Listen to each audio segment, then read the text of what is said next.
कि budget constraint के बारे में मैंने आपको समझाया था। बजट कंस्ट्रेंट क्या होती है? बजट कंस्ट्रेंट इज कि जब आपके पास पैसे और आप गुड्स खरीदना चाहते हो, तो जैसे हमारे पास गुड्स हैं, दो गुड्स हैं एक्स और वाई, ठीक है, उसको हम इस बार यहाँ पर x1 और x2 बोल रहे हैं। सो एप्पल्स या ऑरेंजेस हो गए, उसको हम कंज्यूम करना चाह रहे हैं, तो उसके कुछ प्राइसेस भी होंगे, प्राइसेस के साथ में आपके पास मनी भी होगा। तो ideally you will have a budget constraint. Constraint का मतलब ये होता है कि रिस्ट्रिक्शन है। एंड बजट कंस्ट्रेंट किस तरीके से है? That you have price of x1 into price of plus into x amount of x1, ये हो गया कितना अमाउंट ऑफ x1 पे खर्च कर रहे हो, plus price of x2 into quantity of x2, और should be less than equal to m। This is called as your budget constraint. ये मैंने आपको लास्ट क्लास के अंदर भी बताया था कि this is your budget constraint. Now then the idea is एक 2.2 देखोगे, ठीक है, तो ये बजट कंस्ट्रेंट सबको समझ में आ गया था। नाउ अब if you see there is a very interesting idea which is two goods are not enough. हम क्या रोज सिर्फ दो कमोडिटीज खरीदते हैं क्या? मैंने आपको बताया था कि every day from the time that we wake up we consume at least hundreds of commodities. तो हम क्या करते हैं, हम कई बार कर सकते हैं कमोडिटी ए जो सबसे इंपॉर्टेंट है इस डे के अंदर, वर्सेस जितनी सारी कमोडिटी उसको कमोडिटी 2 बोलती है। So if you see 2.2 it basically talks about कि हमने क्या किया, हमने एक कमोडिटी ली है, से apples, price of Apple into number of apples, plus x2 जो हो गया है वो ऑल अदर कमोडिटीज है, जितने भी अदर कमोडिटीज हैं उस सबको मैंने ग्रुप कर दिया एंड उसको बोल दिया कॉम्पोजिट गुड। कॉम्पोजिट गुड का मतलब होता है जितने भी सारे प्रोडक्ट्स हैं, से आपने कपड़े खरीदे, आप मेट्रो में आए, आपने रिक्शा लिया, आप कॉलेज आए हो, जितने भी पूरे दिन में आपने कमोडिटीज आप कंज्यूम करोगे वो सारी x2 को रिप्रेजेंट कर रही हैं, और x1 है सिर्फ एप्पल्स। और हमने कहा कि x2 जो है, x2 का प्राइस जो है P2 जो है वो 1 है। तो अब आपका बजट कंस्ट्रेंट क्या हो गया? अब आपका बजट कंस्ट्रेंट हो गया P1 x1 प्लस x2, क्योंकि प्राइस ऑफ 2 तो 1 हो गया, should be less than equal to m। This is a composite. अगर मैं बजट कंस्ट्रेंट बनाना चाहूं तो ये है। फिर उसके बाद नेक्स्ट कंसेप्ट 2.3 इज कि आपकी प्रॉपर्टीज ऑफ बजट सेट क्या होती है। जो बजट कंस्ट्रेंट है और जो बजट सेट है वो अलग अलग चीजें, ठीक है। एक कंसेप्ट है बजट लाइन। अब बजट लाइन क्या है? बजट लाइन और बजट कंस्ट्रेंट में फर्क समझना, ये आगे जाके टेक्निकल होगा। बजट लाइन क्या होती है? बजट लाइन होती है कि अगर आप अपने सारे पैसे खर्च कर दो। फॉर एग्जाम्पल मैं आपसे पूछता हूं कि मंथ के एंड में क्या आपकी पॉकेट मनी बचती है? तो कुछ लोगों की बचती है, कुछ लोग सेवर्स हैं, बट मोस्टली लोगों की नहीं बचती है। तो अगर आपके पास क्रेडिट कार्ड है तो उसको बचाना नहीं बोलते, ठीक है। तो अगर क्रेडिट कार्ड है या डेबिट कार्ड है जो पिताजी के साथ में लिंक्ड है, उसको सेविंग नहीं बोलते हैं, उसको आपका बजट कंस्ट्रेंट बहुत हाई चल रहा है। सो बजट लाइन का मतलब होता है कि जो आपके गुड्स आपने खरीदने और आपने सारे पैसे खर्च कर दिए, मुझे 2 गुड्स खरीदने और मैं अपने सारे पैसे खर्च कर दूं, तो आप बजट लाइन पे हो, उससे अब आप जा ही नहीं सकते, आप अपने मैक्सिमम लिमिट पे पहुंच गए। तो that is given by P1 x1 plus P2 x2 is equal to m। तो ये जो आप लाइन देख रहे हो 2.3 के बाद, जो आप बजट सेट देख रहे हो, that is representing this particular line. और हमने बात करी थी कि इंटरसेप्ट कैसे आते हैं। किसी को याद है इंटरसेप्ट कैसे आते हैं? What is this intercept talking about? नहीं, this is not what intercept is talking about. Intercept क्या होता है? इंटरसेप्ट पे मतलब क्या हुआ? अगर मैं कह रहा हूं एक्स एक्सिस पे इंटरसेप्ट, अब देखो x axis quantity of x when y is 0। समझ में आया बाकी सबको? अरे समझ लो, बहुत इंपॉर्टेंट चीजें हैं कि अगर मैं सारा का सारा पैसा x पे खर्च कर दूंगा तो y तो अपने आप ही 0 हो जाएगा, तो y एक्सिस का वो नीचे 0 पे आ गया। तो I am only on the x axis. जब मैं सिर्फ x एक्सिस पे हूं, तो अगर अपनी बजट कंस्ट्रेंट पे डालोगे P1 x1 plus P2 into x2 is equal to m में, अगर मैं x2 को 0 डाल दूं तो मेरे पास क्या बचा? P1 into x1 is equal to m और x1 is equal to m by P1। ये समझ में आया कि m बाय P1 कैसे आया यहाँ पर? अरे समझ में आया? फिर उसके बाद सिमिलरली m बाय P2 का आएगा, जब मैं x1 को 0 पुट कर दूंगा तो मेरे पास इंटरसेप्ट आ जाएगा। एंड आई टोल्ड यू कि स्लोप निकालने के लिए क्या करोगे? सारी की सारी टर्म्स को एक तरफ ले जाओगे। You will put all the other terms at one side, x2 को एक तरफ रख लोगे।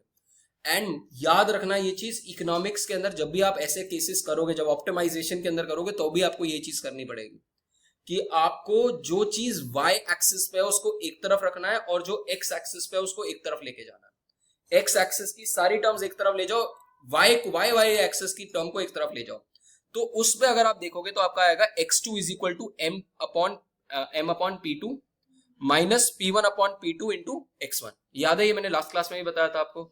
आई हैव कुछ नहीं किया कि p1 x1 p2 x2 is equal to m में p2 x2 को एक तरफ रखा और बाकी सारी टर्म्स को एक तरफ ले गया and you get this particular equation. अब once you get this particular equation, तो इसके अंदर जब आप स्लोप निकालोगे, अब स्लोप कैसे निकलता है, स्लोप का एक और चीज लिख लो जिनको नहीं पता स्लोप के बारे में। एक डायग्राम सिंपल बना लो, एक्स एक्सिस और वाई एक्सिस। सिंपल एक डायग्राम बनाओ, एक्स एक्सिस वाई एक्सिस। ये तो आता है सबको। जो चीज एक एक्स एक्सिस है और एक वाई एक्सिस है, ठीक है। अब वाई एक्सिस पे जो चीज है, ठीक है, जो भी एलिमेंट है, यहां पर वाई एक्सिस पे क्या है, अगर डायग्राम देखो तो क्या है, वाई एक्सिस पे क्या है, कौन सा गुड है, P2 नहीं है, X2 है। P2 तो प्राइस है, समझ में आया। आपका y एक्सिस पे x2 है और x एक्सिस पे x1 है। हमेशा स्लोप होगा, स्लोप क्या होगा, चेंज इन y, लिख लो इसको, change in y upon change in x। This will always be your slope. Change in y, जिसको बोलते हैं ट्राइंगल बनाना, चेंज तो समझते हो, change in y upon change in x will always be the slope. ये basically क्या, slope क्या बताता है, स्लोप बताता है कि अगर मैं x को एक यूनिट और आगे बढ़ा दूं तो मेरा y कितने से चेंज होगा। समझ में आया ये चीज, स्लोप यही बताता है कि अगर मैं x एक और यूनिट कंज्यूम कर, अगर मैं एप्पल्स एक और यूनिट एप्पल कंज्यूम करना चाहता हूं तो मुझे कितने ऑरेंजेस गंवाने पड़ेंगे, ये आपको बता रहा है। या फिर मैं अगर एक एप्पल सैक्रिफाइस कर दूं तो मुझे y कितना मिल जाएगा। यहां पर ये कंसेप्ट बड़ा इंटरेस्टिंग है क्योंकि अभी जो आपको दिख रहा है बजट लाइंस के साथ में चल रहे हो, आगे जाके नेक्स्ट चैप्टर में यूटिलिटी फंक्शंस पे आओगे। बजट लाइन आपको क्या बताती है, मार्केट की वैल्यूएशन। बजट लाइन क्या आप खुद लेके आते हो, प्राइसेस क्या खुद लेके आते हो, प्राइसेस तो यहां पर कहीं और से आ रहे हैं। आई टोल्ड यू कि आप बाद में जाके जनरल इक्विलिब्रियम पढ़ोगे। मार्केट और इंडस्ट्री जो है वो प्राइसेस सेट कर रही है, तो यू कैन थिंक ऑफ कि भगवान ने प्राइसेस दिए और आपको प्राइसेस गिवन मिले, कंज्यूमर को प्राइसेस भगवान ने दे दिए कि ये प्राइसेस है, आप इनके साथ कुछ छेड़छाड़ नहीं कर सकते। दैट मीन्स कि ये मार्केट की वैल्यूएशन, मार्केट वैल्यू कर रही है कि गुड एक्स, एक गुड एक्स के लिए कितना गुड वाई सैक्रिफाइस करने की जरूरत पड़ेगी।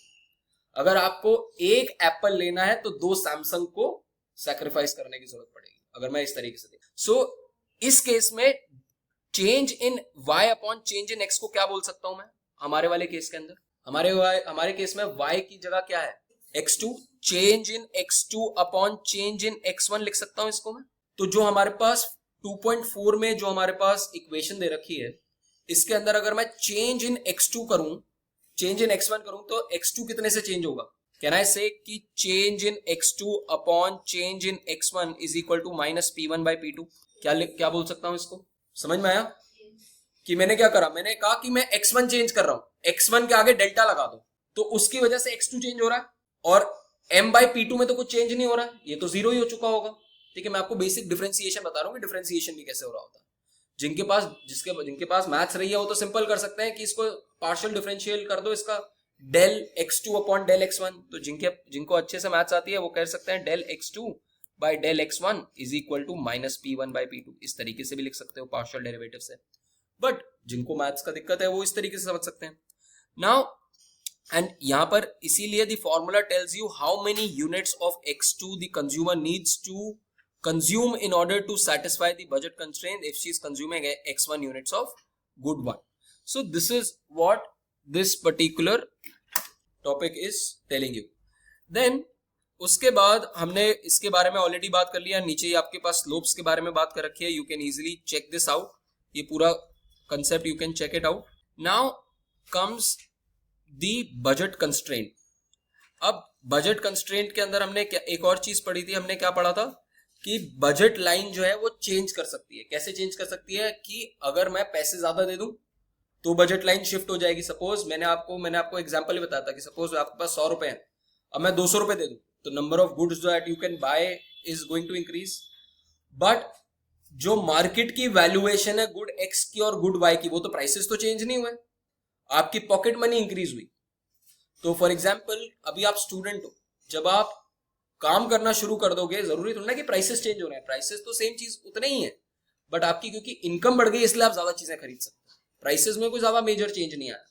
सो जब आप स्टूडेंट से, अगर नीचे वाली लाइन को अगर मैं बोलूं कि ये एज अ स्टूडेंट हो और ऊपर वाली लाइन को बोलूं कि ये आप एज अ वर्किंग प्रोफेशनल हो, तो this is what will happen कि आपकी बजट लाइन जो है वो बाहर की तरफ हो जाएगी और आपके इंटरसेप्ट चेंज हो जाएंगे।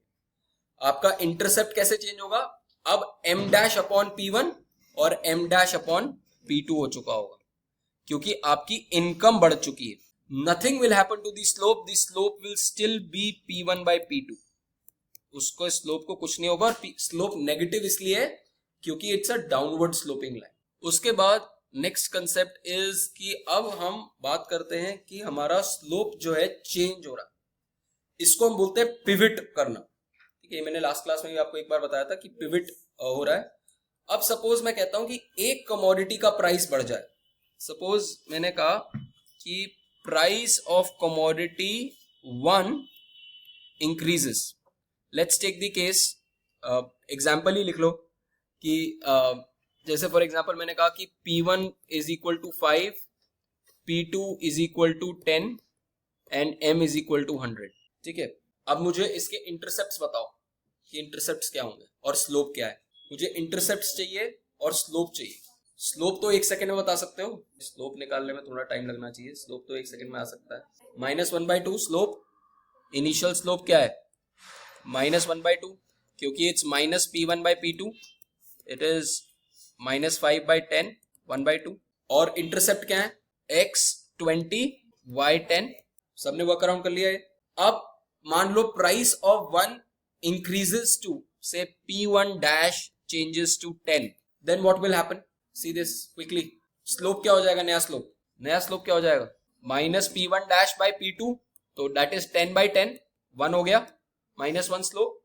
और इंटरसेप्ट क्या चेंज हो गया, ये हो जाएगा 10 और 10। ठीक है, 10 और 10 ही, y का 10 ही रहेगा, x का 10 हो, 20 से 10 हो जाएगा। This is called as swivelling. Swivel कर गया, पिविट कर गया, स्लोप चेंज हो गया। ऐसे ही x का भी चेंज कर सकता है, और ऐसा हो सकता है x और y दोनों चेंज हो जाए स्लोप। सपोज मैं कहता हूं कि P1 का प्राइस हो गया 10 और P2 का प्राइस हो गया 5, तो स्लोप क्या हो जाएगा 2। समझ में आया। और स्लोप को कैसे, अब दूसरा कंसेप्ट समझो जो आपको समझना चाहिए कि पहले स्लोप कितना था, पहले स्लोप था हाफ। ठीक है, पहले स्लोप था हाफ। अब जब हाफ से 1 हुआ तो ये स्लोप स्टीपर हुआ है कि ये स्लोप फ्लैटर हुआ है। ये स्टीप और फ्लैट का कंसेप्ट भी आपको पता होना चाहिए, क्योंकि बहुत आगे जाके आपको डायग्रामेटिकली आपको सॉल्व करेंगे क्वेश्चंस जब सीवीटी लिखोगे।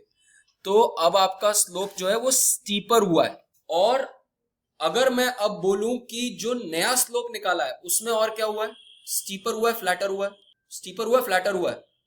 आधे से स्लोप 1 पे आया, 1 से 2 पे आया, तो स्टीप हुआ है कि फ्लैट हुआ है, बताओ भाई बाकी सारे लोग।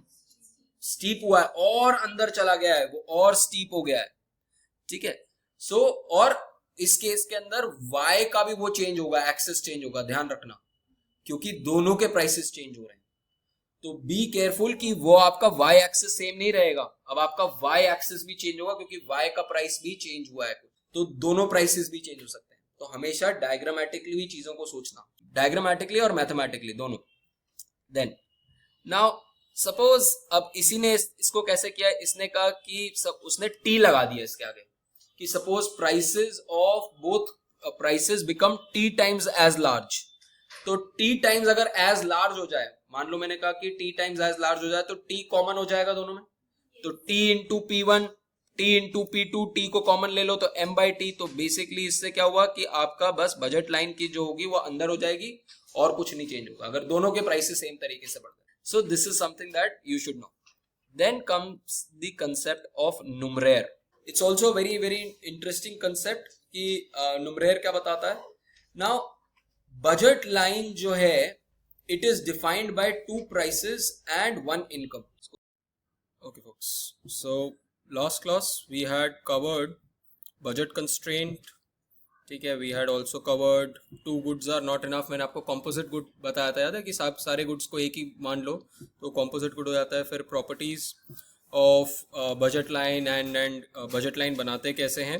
And then we were talking about, ये कर लिया था डिस्कस, शिफ्ट, दैट अगर आपकी इनकम चेंज हो जाए तो आपकी बजट लाइन जो है वो बाहर शिफ्ट हो जाएगी अगर इंक्रीज हो जाए, और अगर आपकी इनकम कम हो जाए तो आपकी बजट लाइन अंदर शिफ्ट हो जाएगी. पैरेलल शिफ्ट होगा, ध्यान रखना, स्लोप चेंज नहीं होगा.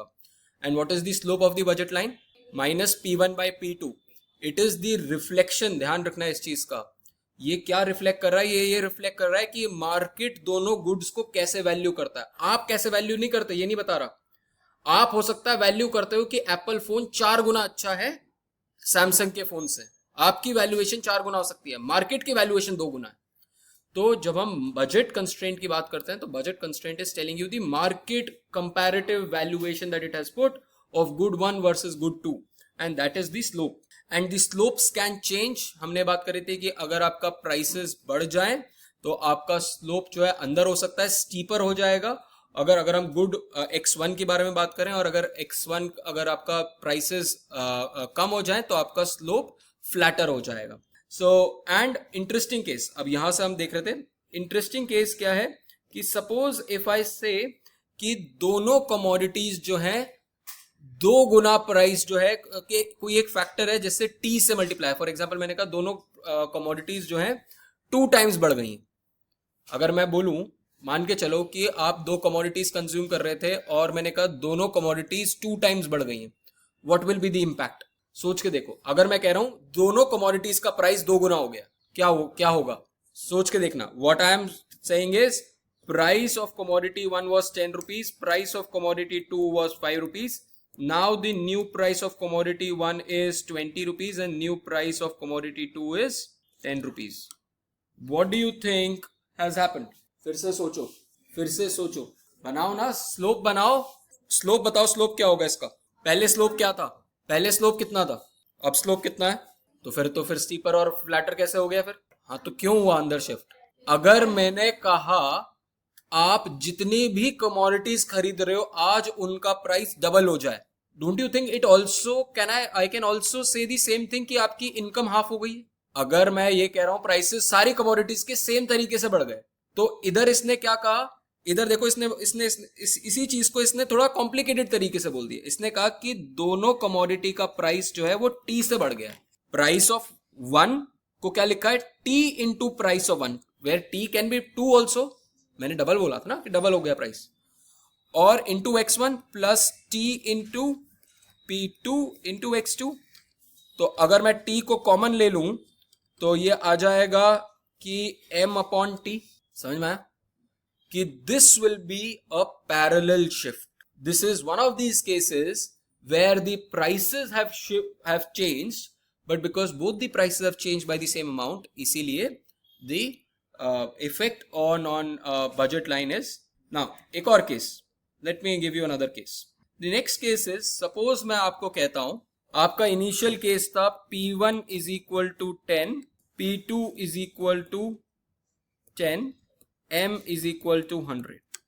This is your first case. Now if I say P1 dash is equal to 20, P2 dash is equal to 5 and M is equal to 200. Now tell me everything. Draw this and draw this. Tell me the slopes, tell me the intercepts. एक ही graph पे बनाना है, दोनों, 2 अलग अलग graph नहीं बनाने आपको, एक ही ग्राफ पे बनाना. देन सो यहां पर यही बात कर रखी है. If you see, this is saying कि स्लोप्स को अगर मैं चेंज कर दूंगा then what will happen. And अगर मैं उसको, मैंने आपको एक न्यूमेरिकल एग्जांपल बता दिया. Now comes another interesting concept. ठीक है, this concept is called as numeraire. अब ये नुमरेर क्या है? मुझे एक बजट लाइन में 3 चीजें इंटरेस्ट की लगती हैं. क्या 3 चीजें इंटरेस्ट की हैं? बजट लाइन पढ़ो मत, सिंपल आंसर दो. बजट लाइन में 3 चीजें इंटरेस्ट की है. प्राइस, क्वांटिटी तो प्राइस से ही पता चलेगी.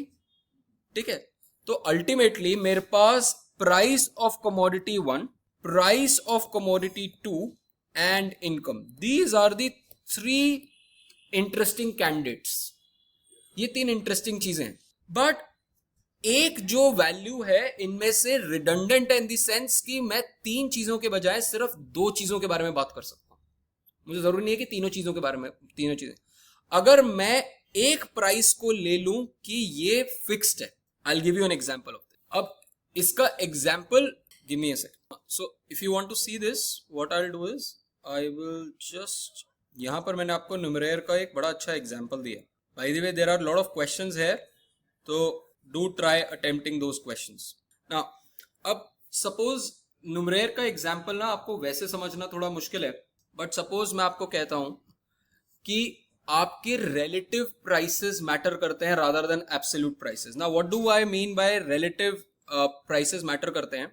सपोज मैं कहता हूं कि आपके पास price of a movie ticket is 200 and price of a popcorn is 100 rupees. Movie ticket 200 रुपए की है और पॉपकॉर्न 100 रुपए का।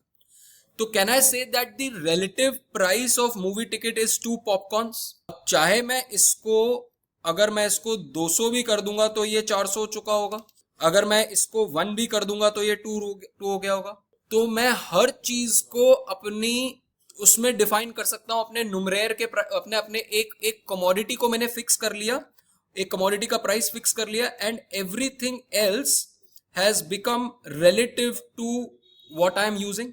नाउ इससे बेटर क्या चीज मिलेगी? सपोज मैंने क्या करा, हमारे पास जो बजट इक्वेशन है वो है P1 X1 plus P2 X2 is equal to M। हम क्या कर रहे हैं, हम P1 को ले लेते हैं 1, ठीक है। मैं या तो एक चीज कर सकता हूं कि मैंने सबको P2 से डिवाइड कर दिया, ठीक है, तो ये तो हो गया, ये तो कट गया। What I'm saying by numeraire is, मैं कहता हूं कि मैं एक कमोडिटी का, कमोडिटी 2 का प्राइस को 1 लेके चलूंगा। अगर मेरे पास कमोडिटी 2 का प्राइस 1 है तो relative to commodity 2 का price, what is the price of, what is the relative price of commodity 1? थोड़ा ट्रिकी लगेगा, try to understand this in this way। मैंने क्या किया, मैंने 200 प्राइस था of movie ticket, price of 1 which is movie, मैंने ये 200 लिया। मेरा सेकंड, दिस इज X1, ठीक है। मैंने कहा price of 2 which is popcorn is X, ये X2 का प्राइस है, ठीक है, ये प्राइस ऑफ X2 है, ये प्राइस ऑफ X1 है, और मेरे पास मान लो है मेरे पास 400 रुपए। तो can I write this equation as 200 X1 plus 100 X2 is equal to 400, ये लिख सकता हूं। अब इसमें प्रॉब्लम क्या है, इसमें मुझे एक प्राइस ये पता होना चाहिए, एक प्राइस ये पता होना चाहिए, एक प्राइस ये पता होना चाहिए, बट इसके अंदर अगर मैं कह दूं कि कुछ भी हो जाए, प्राइस ऑफ पॉपकॉर्न मैंने सेट कर दिया P2 इज इक्वल टू 1। अगर मैंने कह दिया कि P2 की प्राइस तो 1 है, अगर P2 की प्राइस 1 है तो आप कितने पॉपकॉर्न ले सकते हो? दैट मीन्स प्राइस ऑफ 1 कितना हुआ, रिलेटिव प्राइस ऑफ कमोडिटी 1 कितनी हुई, 2 गुना हो गया ना इससे। अरे अगर ये 1 हो गया, अगर इसको मैं 1 कर दूंगा तो ये कितना हो गया, 2 हो गया। समझ में आया? अगर 100 रुपए 1 है, समझने की कोशिश करो, अगर 100 रुपए 1 हो गया तो 200 रुपए कितना हो गया, 400 रुपए कितना हो गया। तो I have defined everything in terms of numeraire कि प्राइस ऑफ कमोडिटी 2 को मैंने 1 ले लिया तो मुझे प्राइस ऑफ कमोडिटी 1 पता चल गया relative to price of commodity 2, कि वो उसके साथ रिलेशन कितना है उसका। वो एब्सोल्यूट प्राइस नहीं है, वो रिलेटिव प्राइस है। बहुत इंपॉर्टेंट है, इसको ध्यान से समझना। न्यूमरेयर कई बार यूज होता है एंड स्टैट, उसके अंदर इकोनोमेट्रिक्स के अंदर भी आएगा ये कंसेप्ट, डिग्रीज ऑफ फ्रीडम करके आएगी ये चीजें, ठीक है। तो याद है हमने डिग्रीज ऑफ फ्रीडम पढ़ा था स्टैट्स के अंदर, टी टेबल के अंदर।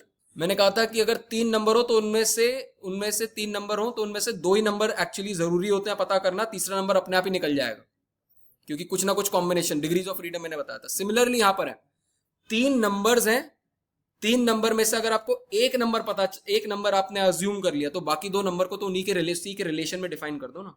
तो यहां पर हमने P1 को एक्चुअली रिलेटिवली डिफाइन कर दिया, P1 को रिलेटिवली डिफाइन कर दिया कि वो P1 बाय P2 है।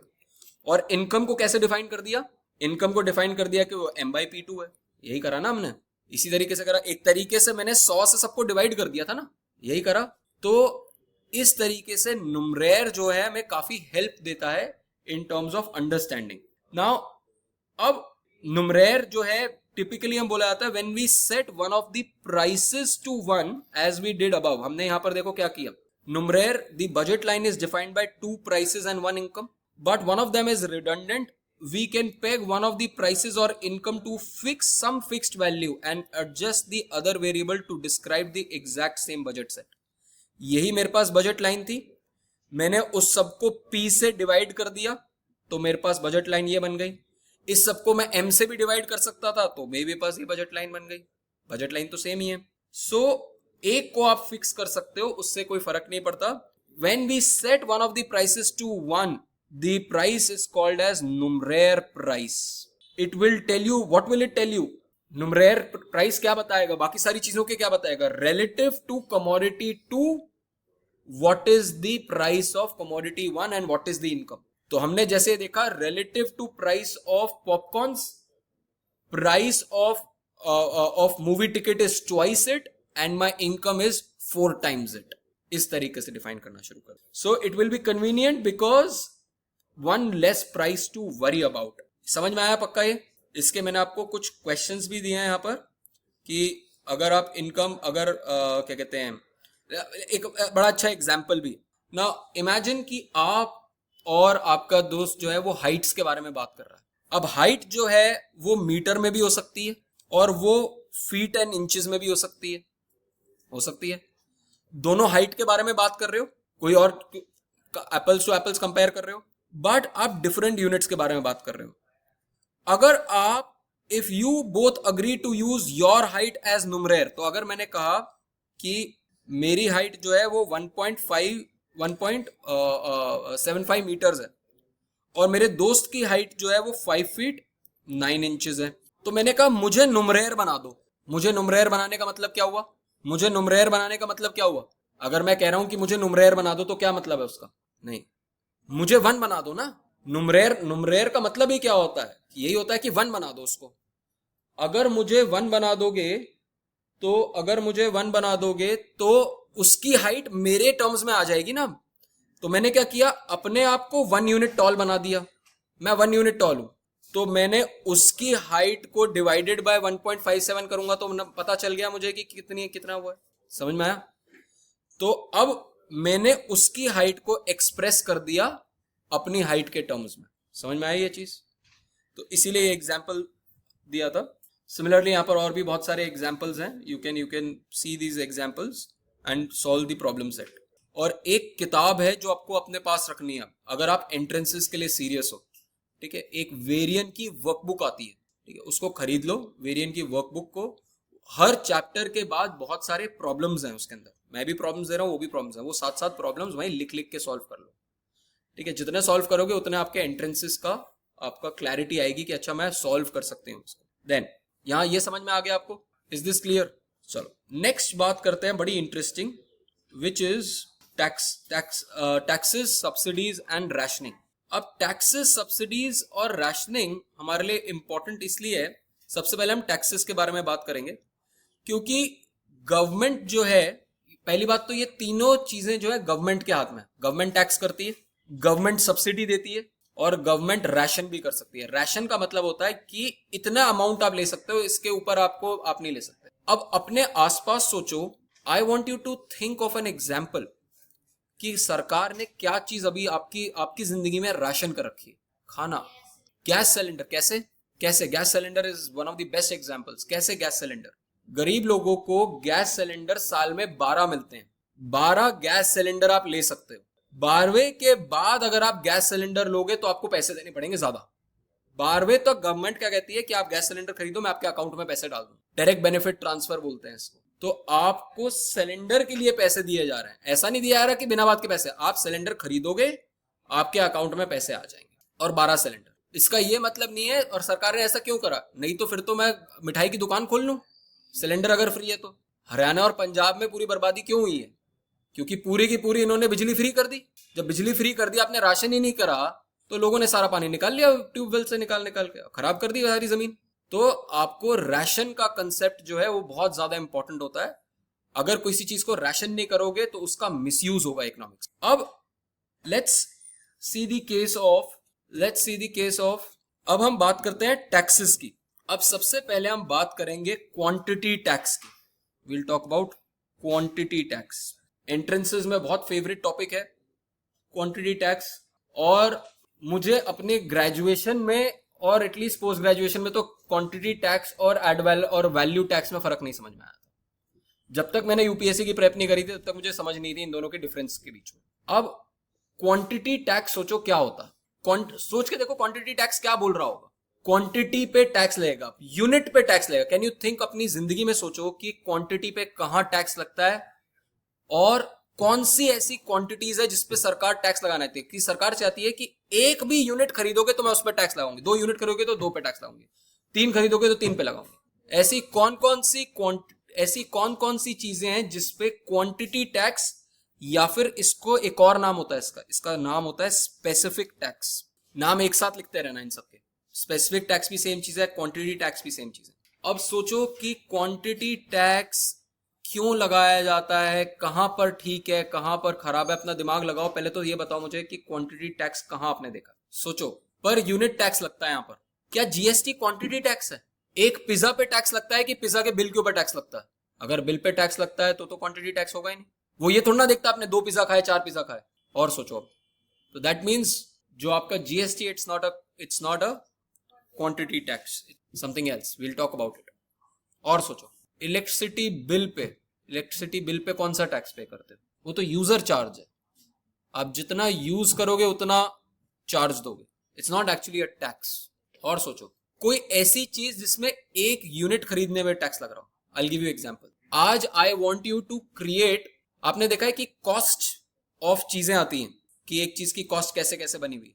आई want you to do a deep research today, घर जाके करना और मुझे फिर ग्रुप पे भेजना कि 1 लीटर ऑफ पेट्रोल के ऊपर कितना कितना टैक्स लगता है। पहली बात, पेट्रोल के ऊपर क्वांटिटी टैक्स है। 1 लीटर लोगे तो लीटर के हर लीटर के हिसाब से टैक्स लगता है, प्राइस पे नहीं।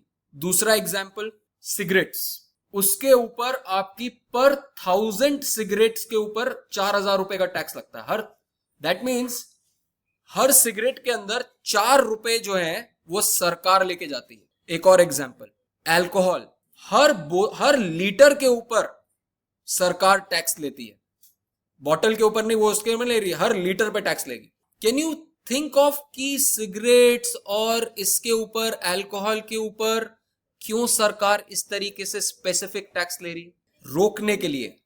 यूजुअली कोई चीज अगर खराब होती है, जिस चीज को आप डिस्करेज करना चाहते हो, तो आप उस पर क्वांटिटी टैक्स लगाते हो, आप उस पर स्पेसिफिक टैक्स लगाते हो, क्योंकि आप कहते हो हर यूनिट खराब है और आप चाहते हो कि हर यूनिट से मुझे मैक्सिमम पैसा मिले। जब आपका एम होता है, देखो, जब आपका एम होगा, और ये किताब इसमें लिखा नहीं हुआ बाय द वे कहीं पर भी किताब में, मैं आपको प्रैक्टिकल सेंस बता रहा हूं। जब आपका एम है मैक्सिमाइज रेवेन्यू, कि भाई मुझे पैसा छापना है, और सरकार को पैसा इन्हीं तीनों चीजों से मिलता है खूब, स्पेशली अल्कोहल से और क्या कहते हैं, इससे, पेट्रोल से। और इंडिया में इसी स्पेसिफिक टैक्स को एक और नाम बोलते हैं। क्या बोलते हैं? Any idea? It's called as excise duty. सुना है वर्ड? इंडिया में इसी चीज का नाम excise duty, and that is why आपको अल्कोहल और पेट्रोल के ऊपर एक्साइज ड्यूटी दिखती है, ना कि जीएसटी। क्योंकि हर यूनिट पे सरकार चाहती है मुझे पैसा मिले। स्टेट गवर्नमेंट भी लगाती है और सेंट्रल गवर्नमेंट भी लगाती है। दोनों गवर्नमेंट कहती है कि मुझे पैसा चाहिए। और दूसरा, जब आपका रेवेन्यू मैक्सिमाइजेशन हो जाएगा, हर यूनिट से आपको पैसा आ रहा है। और दूसरा आपका है कि अगर आप किसी चीज को डिस्करेज भी करना चाह रहे हो, तो सिन गुड्स के केस के अंदर भी ऐसी चीजें होती हैं। समझ में आया? Now I want you to do 2 analysis, in fact 3 analysis. जिसने ये किया, पहले एग्जीक्यूट करके भेज दिया, उसको सीए के अंदर 30 मार्क्स। सीए में 30। आपको क्या बनाना है? आपको 3 प्लेकार्ड्स बनाने हैं। यहां पर होनी चाहिए एक सिगरेट कैनवा पे, और सिगरेट के ऊपर उस पे लिखा होना चाहिए इतना पोर्शन सिगरेट का इतना टैक्स आ रहा है। अगर 10 रुपए की सिगरेट है तो 4 रुपए एक्साइज है, 3 रुपए कॉस्ट ऑफ मैन्युफैक्चरिंग है, 2 रुपए प्रॉफिट है। इस तरीके से डिवाइड करके सिगरेट के आगे वो लिखा होना चाहिए। समझ में आया?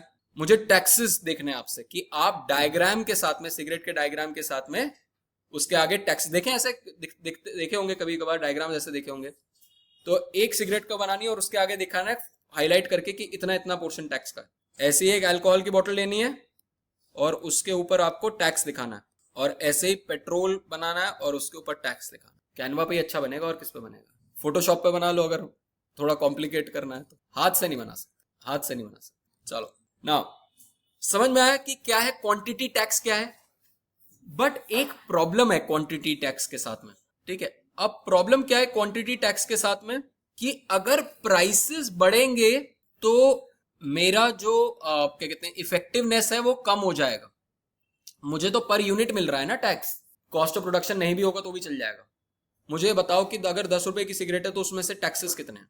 मैंने आपको बता दिया कि 10 रुपए की सिगरेट में 4.1 रुपीज तो एक्साइज ड्यूटी है सीधा, आपको बाकी चीजें निकालनी है, टैक्सेस निकाल दो, और उसमें से देखोगे तो आपको रफ एस्टिमेट पता चल जाएगा कि पर सिगरेट स्टिक कितना प्रॉफिट मिलता है। Try to find it out. इसको हम बोलते हैं यूनिट इकोनॉमिक्स।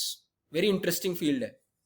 हर चीज की यूनिट कॉस्ट क्या है, तभी आप किसी बिजनेस को बोल सकते हो कि ये बिजनेस प्रॉफिटेबल है कि ये बिजनेस प्रॉफिटेबल नहीं है। कभी आप किसी टोबैको बिजनेस वाले को ऐसा नहीं देखोगे कि वो गरीब है। कभी आप किसी अल्कोहल ब्रूअरी को देखोगे कोई गरीब नहीं है। पर यूनिट इकोनॉमिक्स बहुत अच्छी है इनकी। तो you have to calculate the per unit economics की कैसे। देन अब द नेक्स्ट पॉइंट इज, अच्छा मैं आपको वो चीज बता रहा था। अब प्रॉब्लम कहां पर आती है? देखो प्रॉब्लम आती है यहां पर कि अगर प्राइसेस बढ़ रहे हैं तो मेरा रेवेन्यू नहीं बढ़ रहा। क्यों नहीं बढ़ रहा रेवेन्यू? क्योंकि मेरा रेवेन्यू प्राइसेस से रिलेटेड है ही नहीं। प्राइस पेट्रोल का 70 रुपए हो, 80 रुपए हो, 100 रुपए, मुझे कोई फर्क नहीं पड़ता। हर लीटर पे मुझे 20 रुपए देने। सरकार तो लीटर के हिसाब से कमा रही है। तो आपका अगर प्राइसेस बढ़ेंगे तो मेरा प्रोपोर्शनेट रेवेन्यू उस तरीके से नहीं बढ़ेगा। ये चीज समझ में आई? ध्यान से सुनना। इसी समझ में आई कि नहीं आई? नहीं आई। पेट्रोल, अगर मैं कह रहा हूं कि पेट्रोल अभी 90 रुपए लीटर है, ठीक है, इस 90 रुपए में से 20 रुपए जो है वो मैंने बोल दिया कि वो एक्साइज ड्यूटी है। सरकार ने हर एक लीटर पे 20 रुपए सरकार ले जाती है। अब मार्केट में तेल तो हम प्रोड्यूस करते नहीं है। मार्केट में मान लो पीछे से तेल महंगा हो गया और तेल हो गया 110 रुपए का, सरकार को कितना रेवेन्यू आएगा? सरकार को टैक्स कितना रेवेन्यू आएगा? 20 रुपए ही आएगा, क्योंकि उसका तो पर लीटर ही है ना। प्राइसेस बढ़ गए but tax as a proportion of price तो कम हो गया। पहले 20 रुपए मिल रहे थे 90 रुपए पे, अब 20 रुपए मिल रहे हैं 110 रुपए पे, प्रोपोर्शन कम हो गया। तो इस तरह से दिक्कत है। और दूसरा जो होता है इसका एक डिसएडवांटेज ये है कि ये जो है लोअर जो इनकम ग्रुप्स हैं उसके लिए ज्यादा भारी पड़ता है। तो जब आप एक्साइज, बड़ी इंटरेस्टिंग स्टोरी है, जब आप एक्साइज ड्यूटी लगाते हो ज्यादा से ज्यादा सिगरेट्स के ऊपर, तो आपको क्या लगता है कि सिगरेट पीने वाला सिगरेट छोड़ देगा? क्या करेगा? अरे लाड़ जाओ, गरीब ही क्यों होगा फिर वो, लाड़ चलो 1000 सिगरेट दे दे, आज सिगरेट का बिस्तर बना के सोऊंगा, नीचे से निकाला पिया है। फिर क्या करोगे? गरीब इंसान है, सिगरेट के ऊपर एक्साइज ड्यूटी बढ़े जा रही है, क्या करोगे? क्या चाहेगा? डेट में जाएगा? नहीं, डेट में नहीं जाएगा, कुछ और भी कर सकता है। वो सिगरेट से बीड़ी पे आएगा, यही आएगा। और ये हमें फैक्ट पता चलता है, ये मजाक नहीं है, कि अगर हमने सिगरेट का प्राइस ज्यादा करना शुरू कर दिया तो गरीब के ऊपर बर्डन बहुत ज्यादा पड़ रहा है, क्योंकि उसको तो वो 20 रुपए देने पड़ रहे हैं, उसको तो या 5 रुपए, वो पहले 4 रुपए, हम सरकार ने कहा कि हर सिगरेट पे पहले 2 रुपए था, अब सरकार ने कहा हर सिगरेट पे 4 रुपए है। वो 2 रुपए जो एक्स्ट्रा है, अमीर आदमी के लिए तो कुछ नहीं है, बट एक गरीब आदमी के लिए तो 2 रुपए ज्यादा है। तो कहेगा इससे अच्छा मैं बीड़ी का बंडल क्यों ना पी लूं। और बीड़ी के साथ प्रॉब्लम क्या होगी? बीड़ी तो खैर किसी ने पी नहीं होगी, तो इतना तो तुमने लाइफ में चांस नहीं लिया होगा अभी तक। तो बीड़ी में क्या प्रॉब्लम है? Why is cigarette superior to bidi? It's not quality. It's about the filter. Cigarettes have a filter. So you are now ingesting direct tobacco without a filter. And कुछ लोग और गिर जाएंगे, वो क्या करेंगे? ड्रग्स महंगे आते हैं भाई। कौन सा ड्रग है भाई, बता दो सस्ता। अरे सब महंगा है भाई, क्या करेंगे? गुटखा, ताली बजा के यहाँ कॉन्टिन्यूस। तो दीज आर इकोनॉमिक चॉइसेस, ये मजाक नहीं है, इकोनॉमिक चॉइसेस हैं। टैक्सेस का इंपैक्ट कैंसर पे कैसे पड़ने वाला है? Higher excise duty on cigarettes might result in higher cancer rate instead of reducing cancer rates. Counterintuitively it might increase it because people might start to stew more tobacco and smoke more bidis. तो हमें कई बार logic देखना होता है beyond economics. Revenue maximisation सब कुछ नहीं। Then समझ में आया आपको? अब तो जिंदगी भर नहीं भूलोगे कि क्वांटिटी टैक्स क्या होता है। अब दूसरा इंपॉर्टेंट कंसेप्ट है वैल्यू टैक्स। अब वैल्यू टैक्स क्या होता है? वैल्यू टैक्स का एक और नाम होता है, कंफ्यूज मत होना, बार बार मैं बता रहा हूं कि ये कंफ्यूजिंग, कई बार उसको इक्वल टू करके लिखना। वैल्यू टैक्स को हम कई बार एड वैलोरम टैक्स भी बोलते हैं, एड वैलोरम टैक्स। तो अच्छा, पिछले केस में तो आपने क्या करा, अगर पहले प्राइस ऑफ गुड P था तो अब आपने क्या करा, P प्लस T, यही हुआ। आपने कहा हर प्राइस के साथ में इतना, अगर 70 रुपए है प्लस 20 रुपए, आपने कह दिया this is quantity tax per unit. तो और T डॉलर्स पर यूनिट, तो आपने क्या कहा, प्राइस जो है वो P है पर प्लस T डॉलर्स पर क्वांटिटी। तो ये आपका पर यूनिट कॉस्ट क्या हो गया, P1 प्लस T। ये आपकी एक यूनिट की कॉस्ट हो गई अकॉर्डिंग टू क्वांटिटी टैक्स। अब हम वैल्यू टैक्स के बारे में बात कर रहे हैं। अब वैल्यू टैक्स क्या है? वैल्यू टैक्स कहता है कि मुझे फर्क नहीं पड़ता आप कितनी क्वांटिटी खरीद रहे हो, मुझे ये इंटरेस्ट है कि आपका वैल्यू कितना है और उस वैल्यू पे मैं टैक्स लगाऊंगा। तो बेसिकली वो कहते हैं कि percentage of value of commodity. तो यहां पर अब आ जाता है कि it is expressed in percentage terms. तो value the price of a good, tax on value of price of a good, tax on value on the value। अब इसके एग्जाम्पल जैसे जीएसटी है, GST is a beautiful example of value added tax and it's also an example of ad valorem tax. अब इसके अंदर क्या है, इसके अंदर अब आपके साथ में जो कुछ एग्जाम्पल जो मैंने आपको जीएसटी का बताया वो तो है ही। एंड जीएसटी का कैसे है, जैसे अगर आप कहते हो कि मैं 5% जीएसटी दे रहा हूं या 10 या 18%, एजुकेशन में या किसी और चीज में कई बार 18% जीएसटी, तो इसका मतलब क्या हुआ, मेरी बिलिंग वैल्यू कितनी है। अगर मेरी 1 लाख की बिलिंग वैल्यू है तो 1 लाख के ऊपर मैं जीएसटी पे करूंगा। मैं अपने बिल वैल्यू से मुझे मतलब है, और percentage of the transaction value, तो थिंक ऑफ इट कि this is percentage of transaction value. और वो कैटेगरी ऑफ गुड्स के लिए हो सकता है। फॉर एग्जांपल बड़ी गाड़ियां हैं तो उस केस के अंदर 40% टैक्स है, एसयूवी लोगे तो उस पर 40% टैक्स है, कि वैल्यू जितनी भी होगी उस गाड़ी की तो उसके ऊपर इतना टैक्स। एक और एग्जांपल कर सकते हो, एक कोई अपनी मनपसंद की गाड़ी लो, ठीक है, और उस पर देखो कि टैक्स कितना है, और सेम डायग्राम बना लो। For example I can tell you कि एक टोयोटा फॉर्च्यूनर पड़नी चाहिए 26 लाख रुपए की, पड़ती है 44 लाख रुपए की। It should ideally be sold at around 26 lakhs, but it is sold at 44 lakhs।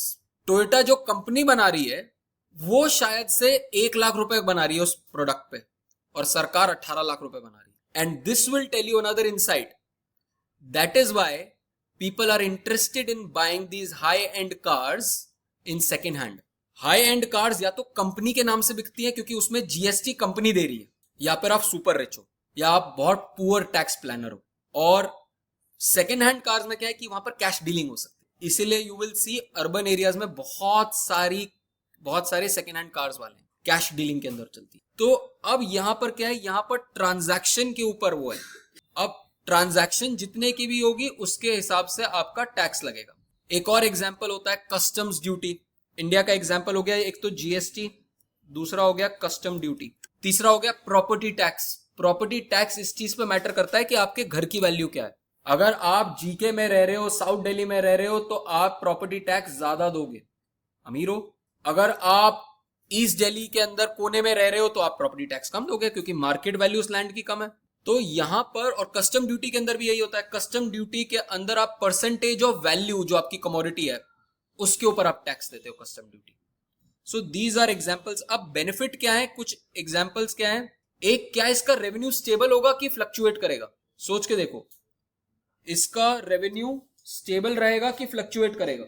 हमने दूसरे केस में पढ़ा था कि उसका रेवेन्यू स्टेबल रहेगा क्योंकि उसको मतलब नहीं है कितना बिक रहा है, ये तो प्राइस पे डिपेंडेंट है, अगर प्राइस चेंज होता गया तो आपका रेवेन्यू भी चेंज होगा यहां पर। तो नाउ कैन यू सी कि सरकार क्यों इंटरेस्टेड थी कि पेट्रोल के ऊपर, अल्कोहल के ऊपर और सिगरेट के ऊपर एक्साइज ड्यूटी लगनी चाहिए रादर देन कस्टम या जीएसटी। एक्चुअली में पेट्रोल के ऊपर तो कस्टम भी लगता है क्योंकि हम बाहर से खरीदते हैं उसे। So this is one thing. Then second thing is कि this is much more fairer. वो रिग्रेसिव टैक्स था, याद है मैंने आपको बताया था कि रिग्रेसिव था, गरीब आदमी ज्यादा टैक्स दे रहा है। यहां पर है अगर आप महंगी चीज खरीद रहे हो, किसने बोला आपको एसयूवी खरीदने के लिए? सरकार को आपको हाथ पकड़ के थोड़ा ना लेके गई है कि नहीं भाई ले लो आप क्या कहते हैं फॉर्च्यूनर खरीदो, ले लो आप वो क्या कहते हैं सस्ती कोई गाड़ी ले लो, क्या दिक्कत है, उस पर कम टैक्स दे दो। तो इसीलिए this is progressive tax, it is not regressive tax. अमीर आदमी ज्यादा टैक्स पे करेगा, गरीब आदमी कम टैक्स पे करेगा, and it will also adjust with inflation. अब इसको यहां पर कैसे देखा है? सपोज मैं कहता हूं सेल्स टैक्स, अब इंडिया के अंदर सेल्स टैक्स नहीं है, इसको जीएसटी मान लो। It will be known as कि आपका प्राइस प्लस उस पे कितना जीएसटी है, ऐसे ही लिखते हैं ना। कई रेस्टोरेंट्स में जाते हो तो प्राइसेस जो लिखे हुए होते हैं वो विदाउट जीएसटी होते हैं, जब आते हैं बिल आता है तो जीएसटी के साथ आता है ना।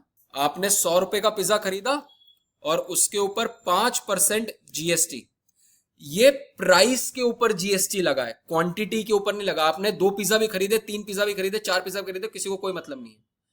आप पिज्जा खरीद रहे हो तो पिज्जा कैटेगरी आता है 5% फूड आइटम, तो वो चीज है। अब तो आपका कैसे टैक्स बनेगा? आपका बनेगा 1 plus tax into price. This is how you will define a ad valorem tax, where T is percentage, percentage में होगा 5%, 7%, 10% पॉइंट्स में लिखोगे। वर्सेस वो वाला कौन सा टैक्स था? क्वांटिटी टैक्स कैसे लिखा था हमने? P1 प्लस टी, ये हो जाएगा कितने रुपए पर क्वांटिटी। जैसे मैंने बताया सिगरेट की एक कॉस्ट मैंने बताया 6 रुपए प्लस 4 रुपए टैक्स, तो 10 रुपए की हो गई। और अगर यहां पर होता तो यहां पर होता 100 रुपए का पिज्जा, उस पे 1 प्लस 5%, 0.05 लिखते हैं ना 5% को, 5% टैक्स, तो ये हो गया। समझ में आया कि नहीं आया? पक्का। अब आ जाती है सब्सिडी। अब सब्सिडी क्या होती है? सब्सिडी होता है उल्टा ऑफ टैक्सेस। अब सब्सिडी को कैसे देखते हैं हम? एक होती है क्वांटिटी सब्सिडी, कि आप क्वांटिटी, जैसे हमने टैक्स पढ़ा था कि क्वांटिटी टैक्स, एक क्वांटिटी सब्सिडी होती है। अब think of it in your life कि क्वांटिटी सब्सिडी कहां होती है, कि आप 1 यूनिट ले रहे हो तो आपको पर यूनिट के आपको पैसे कम देने पड़ रहे हैं। से 100 रुपए की चीज है, कोई मार्केट में, आपको एग्जांपल बता रहा हूं, मार्केट में 100 रुपए की चीज है, कोई आपको कह रहा है कि 80 रुपए की ले लो। 1 लोगे तो भी 80 रुपए की, 2 लोगे तो भी 80 रुपए की, 4 लोगे तो भी 80 रुपए की। Quantity subsidy, think of it. किसी ने एग्जाम्पल दिया था यहां पर, जो राशन है, राशन अब तो खैर फ्री में मिलता है, बट पहले तो आपको क्या होता था? पहले तो आपको कुछ पैसे देने पड़ते थे, सस्ता मिलता था, 3 रुपए, 2 रुपए, 1 रुपए। जो गरीब घर था, मान लो चावल जो है, मान लो आटा जो है से 50 रुपए किलो है, गरीब आदमी को आटा जो है 3 रुपए किलो मिल रहा है, बट कुछ एक्सटेंट तक मिलता था। तब जब एक्सटेंट बताऊंगा तो राशनिंग बताऊंगा। तो अगर मैं कह रहा हूं कि गरीब आदमी को 3 रुपए का मिल रहा है, अमीर आदमी को 50 रुपए का मिल रहा है, तो डोंट यू थिंक कि ये जो 47 रुपीज है per unit, this is subsidy. Subsidy है, पर यूनिट आपको मिल रहा है। ऐसे ही फर्टिलाइजर के लिए भी सब्सिडी दी जाती है, वो पर टन दी जाती है। फिर एग्रीकल्चर में, इलेक्ट्रिसिटी में सब्सिडी दी जाती है। बट प्रॉब्लम कहां होता है इसके अंदर? इसको देना आसान है, बट ये बहुत कॉस्टली होती है और ओवर यूज होती है, कि जो आदमी ले रहा है वो मार्केट प्राइस तो दे नहीं रहा, तो उसकी वैल्यू ही नहीं करेगा उस चीज की, इसलिए ओवर यूज होगा इन चीजों। तो इसका जैसे हमने कहा था कि quantity tax will be, price will be what? P1 plus T. बिना देखे बताओ what will be the price of the subsidy. Subsidy के केस में हमने टैक्स के केस में कहा था कि वो हो जाएगा P1 plus T, P1 minus S, this will be your subsidy, quantity subsidy. अब लास्ट चीज इज एड वैलोरम सब्सिडी। बिल्कुल सेम चीज है। आप कह रहे हो कि मैं क्वांटिटी के हिसाब से नहीं दूंगा, मैं percentage of price of a good या सर्विस दूंगा। 100 रुपए की चीज है, तुम्हें 10% माफ। क्वांटिटी से मुझे मतलब नहीं है, मैं तुम्हें 10% ऑफ दूंगा। Can you think of some examples कि जहां आपको सब्सिडी मिलती है value based?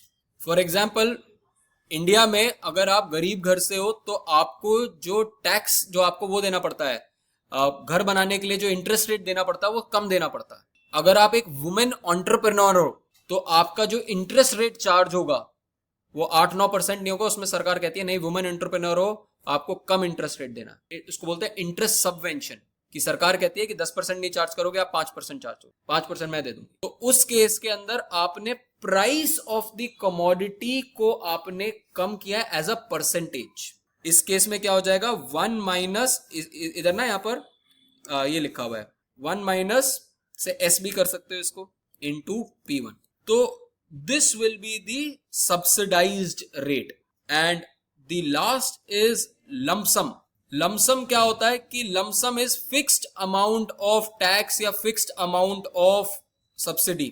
For example road tax, किसी को कोई फर्क नहीं पड़ता, किसी को कोई फर्क नहीं पड़ता आप कौन सी गाड़ी ले रहे हो, आपको रोड टैक्स सेम ही देना है। सरकार कहती है गाड़ी खरीद रहे हो टैक्स दो, ठीक है। एंड कई बार प्रोफेशनल टैक्स भी लगता है, लाइसेंस लेने का टैक्स। सपोज मुझे क्या कहते हैं लाइसेंस लेना किसी शॉप का, तो उसके लिए भी सेम चीज लगती है, लमसम टैक्स लगता है। So there are certain examples, we'll talk more about lump sum tax and all of these, and which is better and which is used in what particular case. फिर हम rationing करेंगे and we'll get over with this particular topic.